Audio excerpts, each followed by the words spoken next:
नमस्कार शुभ सकाळ। आज आम बनइबा ताल इटिली पिठा। ताल को आम भलसे पानी रे धोई नेबा और एपटे चाउल को आम भलसे धोई नेबा जमी तार धला अंशटा टी भलसे धोई हो कुंडा अंशटा एपटे आम गचरे ढालदेबा। से गच ढाले भल हम गचटा आउपटे कपड़ा को आम धोईकी से जो चाउल आम धोई ताकू आम ता सहित पकईकी सुखे नेबा किछि टाइम जमी हाथ को आमर पानी लागु नथबो किंतु सुखी जाइथबो चूना करि नेबा से चाउल को आउपटे इटिली झांझ को आम बसिकी चुली उपर ताकू किछि टाइम आम सिझाई पे छाड़ी देबा जेमिति ताल गुराक आमर भलसे सिझी जीवो और चोपा छाड़ुदेबो।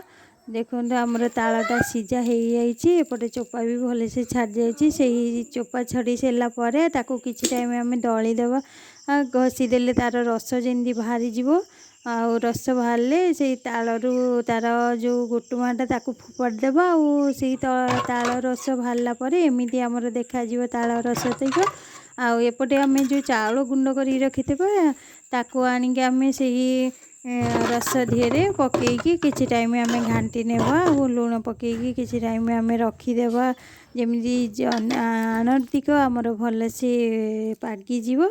एपटे इटिली झांझरे आम टे स्लाइट तेल घसी देकी तापर से आणतिक आम पकईदेबा जमी इटिली टी भलसे आमर उठिबो उठेला बेलू तापर देखो आमर इटिली रे आण प्रस्तुत कराई तापर इटिली झांझरे आम नहीं चुली उपर बसईदेबा और ढांकुणी देदेबा जमी आमर भलसे इटिली टिक तल उपर होगी भलसे सीझी जीव।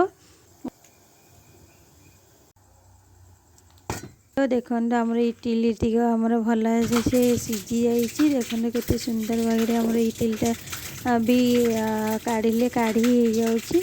देखो केते सुंदर भाग इटिली पिठा आमर प्रस्तुत हो जाइए। जदि भी वीडियोटी भल लगी तो निहाती कमेंट करेंगे और चैनल को नुआ आसते सब्सक्राइब करेंगे।